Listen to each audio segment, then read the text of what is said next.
Joy of ലൈറയിൽ നമ്മൾ കഴിഞ്ഞ പ്രാവശ്യം ഇട്ട പ്ലാന്റിന്റെ വീഡിയോ നിങ്ങൾ ഓർക്കുന്നുണ്ടോ? അന്ന് ആ ഒരു പ്ലാൻ വീഡിയോയുടെ ലാസ്റ്റ് ഞാൻ പറഞ്ഞിട്ടുണ്ടായിരുന്നു അടുത്ത പ്ലാൻ വീഡിയോ എന്തിനെ പറ്റിയാണ് എന്നുള്ള കാര്യം. അതേടോ ഈ കാണുന്ന ഓർക്കിഡ്സിന്റെ അൺബോക്സിംഗും നിലവിൽ അത്യാവശ്യം നല്ലോണം പൂവിടുന്ന നമ്മുടെ വയലറ്റ് ഡെൻഡ്രോബിയം വച്ച് പിടിപ്പിച്ചിട്ടുള്ള PVC പൈപ്പിന്റെ ബാക്കി ഭാഗങ്ങളിൽ എങ്ങനെയാണ് ഈ അൺബോക്സ് ചെയ്തെടുത്തിരിക്കുന്ന ഡെൻഡ്രോബിയംസ് വച്ച് പിടിപ്പിക്കുന്നതാണ് ഈ വീഡിയോയിൽ കാണിക്കുന്നത്. നമ്മുടെ കയ്യിൽ ഈ ഓർക്കിഡ്സിന്റെ പാർസൽ എത്തുന്നത് കുറച്ച് ഡിലേ ആയിട്ടാണ്. അതുപോലെ തന്നെ ഇത് നട്ടുപിടിപ്പിക്കാൻ സാഹചര്യം ഇല്ലാത്തത് കാരണം നടാനും കുറച്ച് ഡിലേ ആയിരുന്നു. പക്ഷെ തൈകൾ നല്ല ഹെൽത്തി ആയിരുന്നത് കൊണ്ട് തന്നെ വേറെ കേടുപാടുകളൊന്നും പ്ലാന്റ്സിന് ഉണ്ടായിരുന്നില്ല. അത്രയ്ക്ക് നല്ല തൈകളാണ് കേട്ടോ നമ്മൾ മേടിച്ചപ്പോ കിട്ടിയത്. അതുകൂടാതെ മൊട്ടോട് കൂടിയ തൈകളായിരുന്നു എല്ലാം തന്നെ.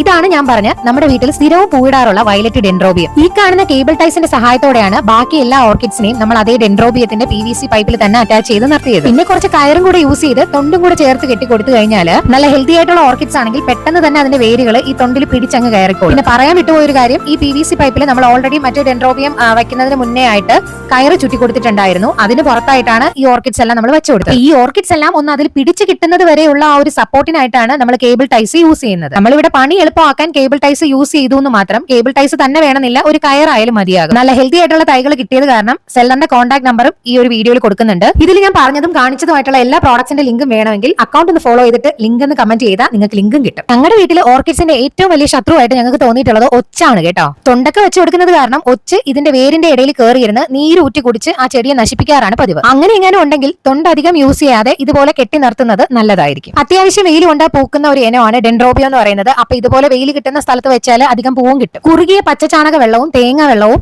ഇലകൾ വരാനും പൂവിടാനും ഉള്ള ഗ്രീൻ കെയറും കൂടെ മിക്സ് ചെയ്ത് യൂസ് ചെയ്യാറുണ്ട്. അപ്പൊ ഇത്രയൊക്കെയാണ് ഈ വീഡിയോയിൽ പറയാനായിട്ട് ഉദ്ദേശിച്ചത്. See with another video. By.